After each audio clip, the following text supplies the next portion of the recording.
Hi, my name is David MacPherson, and I'd like to welcome you to the Clinch Mountain Railway today. We can start off by me giving a little bit of an overview of the layout. Basically, the Clinch Mountain Railway is a bridge route interfacing with all the New England railroads of this time period, which is roughly around somewhere in the 60s, the 1960s. We have steam, we have diesel, it's kind of the transitional period. But I'm not overly fussy about being 100% accurate on the dates of all the equipment. If I have something that isn't too outlandish, I'll run it anyway. Basically, we start off here at the yard at Bradford. This is the Bradford station. This is the Bradford freight yard and passenger yard, and behind me is the Bradford engine terminal. From here, the line goes out onto the main line, stays on the lower level coming around in this direction. This is the Bradford station area. There's a little country church here, the Bradford station, and we have this farm supply building here. Still running steam, so we have a water tank there, and we head down the main line.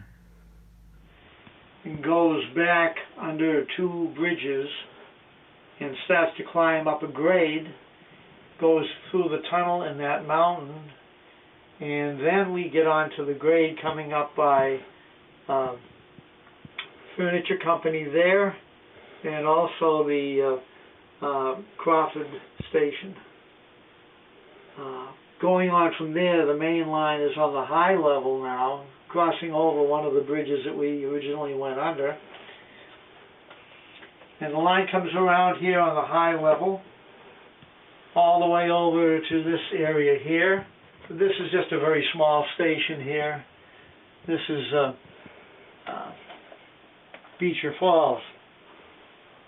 That's a Beecher Falls station and area, and there's some little bit of industry here and there on the other side of the tracks. Passing siding here with a B&M passenger train waiting there. We go along the main line after passing the station, and we go over the trestle and then down the grade here where that two-engined freight train is sitting there on the passing track. And that goes by another station over there. Now we're heading downgrade. All the way down to this area here. I don't know if you can see it or not, but there is a tunnel mouth here. The tunnel goes underneath this whole area and comes out over on the other side of this higher level. And it goes across the doorway into the other room. I have the option of switching into the tunnel with this switch here, and then continuing into the other room. Coming through the mountain from the other room, we come over into the Marysville area, and here we have a cement company. We have the Marysville roundhouse and turntable engine facility, and as we go over here, further down the track, we come into the area where the freight yard is in Marysville. And we also have an area where there's a lot of maintenance of way equipment on several sidings. We have an industrial area over there with an ice house, propane company, produce company, an old stone building that has an industry in it. And this is all the Marysville yard and industrial area.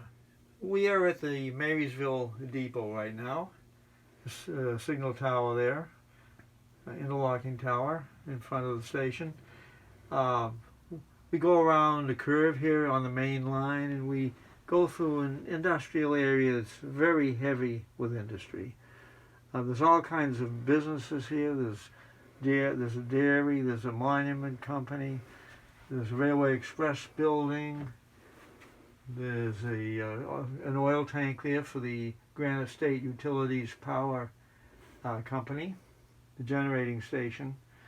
and there's a freight forwarding company and all types of different industries. Milling company. The next industry here is the Eastern State Steel Company, and there's a small whistle-stop station there with a little freight shed over in that area. Then we come into another freight yard over here. We have an interlocking tower, and we have the O.L. King and Sons Coal Company here with a coal trestle. And that is pretty much the end of this part of the layout.